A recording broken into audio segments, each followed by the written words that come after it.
When Activision's rights to the BattleTech license expired, they were able to make 2 expansions for MechWarrior 2. Ghost Bear's Legacy was a straight-up expansion adding a small handful of new mechs and a garbage campaign. MechWarrior 2 Mercenaries, released a year later in 1996, was almost a complete sequel with tons of new everything. Between the release of Ghost Bear's Legacy and Mercenaries, the BattleTech franchise suffered a little setback and lost the rights to use some of their classic mech designs. A little backstory is in order. The original BattleTech board game was called Battle Droids and was a set of tabletop rules packaged with a bunch of models from various anime bought in bulk. The game was renamed to BattleTech for its second release because George Lucas owned the trademark on the term droid. The BattleTech franchise managed to dodge the trademarks on the repackaged models though for a lot longer, but it finally caught up to them. Between MechWarrior Ghost Bears in 1995 and Mercenaries in 1996, all of the mech designs based on Japanese TV shows were removed and have since been dubbed the Unseen.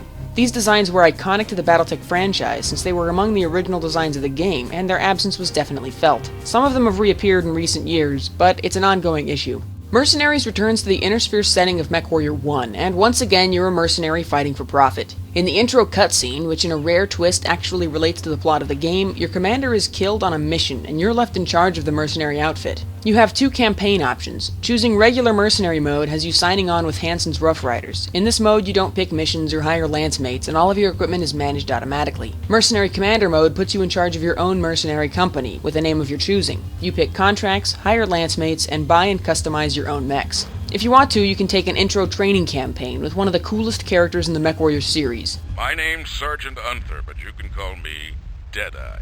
Deadeye teaches you the ropes of piloting a mech while also being terrifying and badass at the same time. I'm in the big mech in front of you. Shoot me even once, and I'll tear that beer can you call a mech into scrap. Awesome. If we get into a fight, you just watch my back and let me kill everybody. I love having an audience. Awesome. You'll be killing people before breakfast today. Soldiers mostly, maybe some civilians. I love night fighting. You can really see a man's fear in thermograph. You get the idea. And yet... Today, we get to do some real killing. God, I love mixing business with pleasure. That really says it all right there. In between contracts, you spend your time on Outreach, a wretched hive of mercenary activity. You have an office, a mech bay, and a little news terminal that reports on background events in the universe as the game goes on. Over the course of the game, the weapon and mech selection improves as technology escalates, and you can read about new equipment hitting the market. Sometimes you also make the news after a big campaign, and it's fun to see how the terminal puts a spin on things. Mission briefings feature the impossibly gravelly voice of your dropship commander, who provides a little video brief, as well as the usual objective screen. Destroy the 3rd floor of the IS Bank building. The situation report from Mech 2 and Ghost Bear's Legacy is replaced with your character's journal, and the entries are actually very good. Your character isn't just a blank slate, he actually has thoughts and opinions, which are appropriately cynical and mercenary, for lack of a better word. The journals are never whiny or cheesy, and they give you a great sense for the downtime between the missions. The mercenaries you can hire to fill out your lance also have a bit of personality and backstory. They're rated on piloting and gunnery skills. I don't know what piloting does exactly, but gunnery controls how often they choose to fire their weapons. In the personnel menu, you can also read about their history, and they all have unique voices. If you complete the optional training mission, you can hire 2 bonus mercs not available anywhere else, and these guys are crazy. Another trophy! Preparing to frag!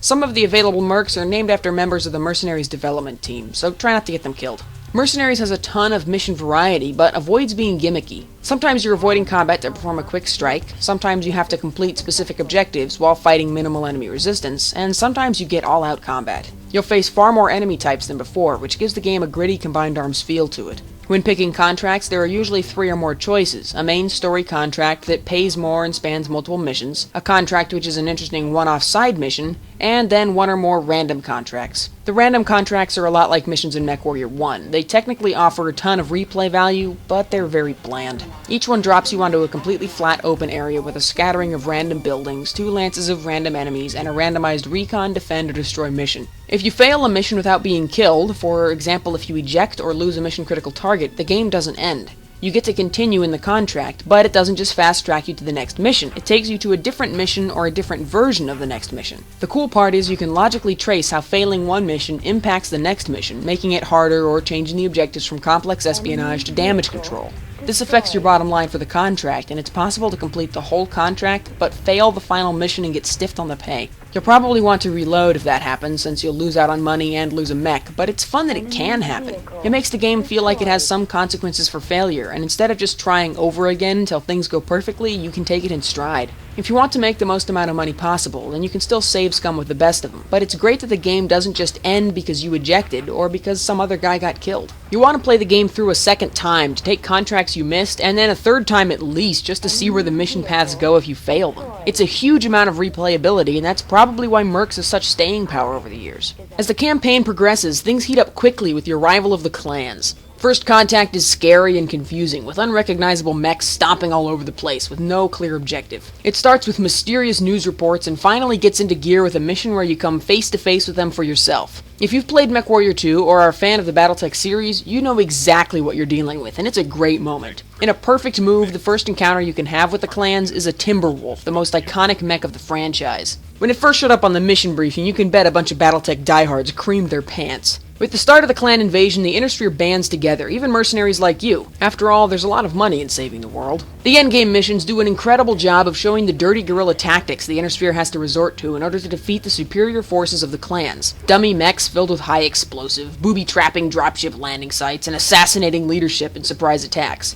The missions are complex, very gritty, and a hell of a lot of fun. They're also hard. This whole game is hard. Probably the most difficult part of the game is fighting a losing battle against your repair and rearm costs. Trying to juggle the cost of repairs and ammunitions and still save up to buy new heavier mechs is tough, even if you play on the easiest difficulty. Enemy AI is also improved a bit over MechWarrior 2, so you can't avoid damage simply by moving sideways anymore. You can enter the Solaris 4 tournament to make a ton of money and even free assault mechs from your defeated foes, like with Street Race Pink Slips. Fighting in Solaris is a pretty basic set of missions, but it's brutal. It mixes up the usual objective-based combat in favor of some mano-a-mano, super heavy close-range mech action. In the DOS version of Mercenaries, you salvaged mechs at predetermined times during contracts, like in MechWarrior 3 and 4. The Windows 95 version was later patched to have a dynamic salvage mode that was included in the Titanium version. Dynamic salvage changes what you recover from the mission based on how enemy mechs were destroyed. Taking out the cockpit or the legs allows you to salvage the chassis, but if you do too much damage, you can only strip out broken weapons that need to be repaired. If you're careful, this is way better than normal salvage because you can get mechs unavailable in the DOS version, and even if they're badly damaged, you can sell them. However, if you're careless, you'd probably prefer to rely on the guaranteed salvage. MechWarrior 2's sim engine was updated for Mercenaries. The wireframe image mode for MechWarrior 2 is removed, and so are the unique damaged wireframes, which are instead replaced by the damage silhouette from the tabletop game. The low light vision is replaced with thermal vision, which functions about the same but looks a lot cooler. Mercenaries also looks a bit better than MechWarrior 2. It has new dynamic lighting, which looks great on night missions with explosions and gunfire illuminating the ground and mechs. Mechs and environments also have more texture mapping, which was impressive in 1996 but hasn't held up as well as MechWarrior 2's more elegant graphic style. Mercs also boasts a heap of minor changes and engine improvements, like mechs falling over if their legs are blown off, so no more flamingo mechs. Weapon ranges have been reduced across the board, which changes the pace of combat a bit. The weapons available in this game are mostly Innisphere variants, which puts the emphasis on close-range brawling. Mercenaries has new lines for the computer voice, including, finally, the iconic startup sequence everybody loves and remembers. Reactor online. Sensors online. Weapons online. All systems nominal. Oh yeah, that is the good shit. The reason the unique wireframes were removed is probably because there are now a ton of mechs, well over 50. Having way more mechs just makes it more obvious that the only difference between different chassis is the weight and the hitboxes. Even so, it would be nice if the Mech Factory and single-player campaign had more designs available, so you could take whatever you want. Instead, there's just a handful, and the variety doesn't improve much as the game goes on. When you start out, your only goal is to make enough money to retire in style. If you choose to retire before you've made your riches, or if you make it to the end of the game without making enough cash, you see yourself broke and desperate, drinking cheap beer and reliving the glory days on HoloVid. If you retire with enough dough, it's all yachts, martinis, pinky rings, and white suits. All class, baby. Almost every part of MechWarrior 2 Mercenaries is richly textured and deep. Do I consider it the best in the series? No, I actually don't. Mercenaries is a huge game, packed with features and content to the bursting point, and that is probably why it is buggy as hell.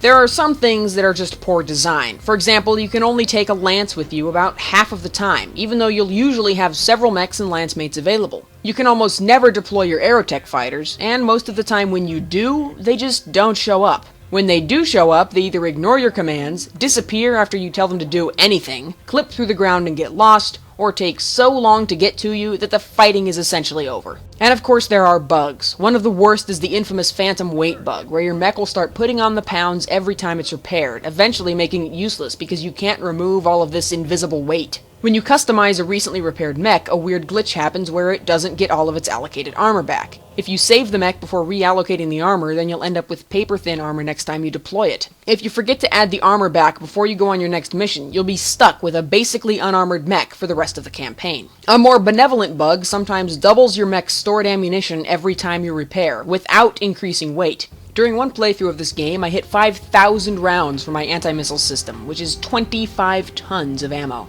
Some bugs are just good old crashes and game breakers. Missions will dead end suddenly and crash to DOS. On not so rare occasion, the game will crash in the middle of a mission, but recover and send you to a mission complete screen, almost as if it's an apology for glitching out on you. And finally, there are things that feel like glitches but may not be. It can feel like the game has poor hit detection, but it is hard to tell for sure. Using heavy autocannon is certainly not recommended because they never seem to connect, and since they carry a small amount of ammo to begin with, it's basically wasted tonnage. Despite all of the glitches and rough edges, I recommend MechWarrior 2 Mercenaries completely. It is definitely the richest game in the series and has a ton of personality. Want to pick one up? That's where it gets interesting. I actually can recommend the Titanium Edition this time. Not very strongly, though. Unlike the Titanium version of MechWarrior 2 and Ghost Bears, Titanium Mercenaries doesn't change the way the game is played, just the graphics and sound. The Titanium versions of these games have shorter soundtracks, since all the songs on the disc are cut to just over a minute long to make room for the two versions of the game and all the fancy texture mapping. So while Titanium is still not my first choice, you can do a lot worse. The original Hybrid DOS or Pentium editions are both a great option since they can be installed in Windows 95 mode and patched to enable dynamic salvage. It really changes the way the game is played, and I think is worth the compatibility hiccups. And with that, we are finished with the MechWarrior 2 trilogy. It's a shame its reputation was somewhat tarnished by the fiasco that was the Titanium release. But taken as a whole, this entry in the series is purely epic. There is no other word for it. See you next time.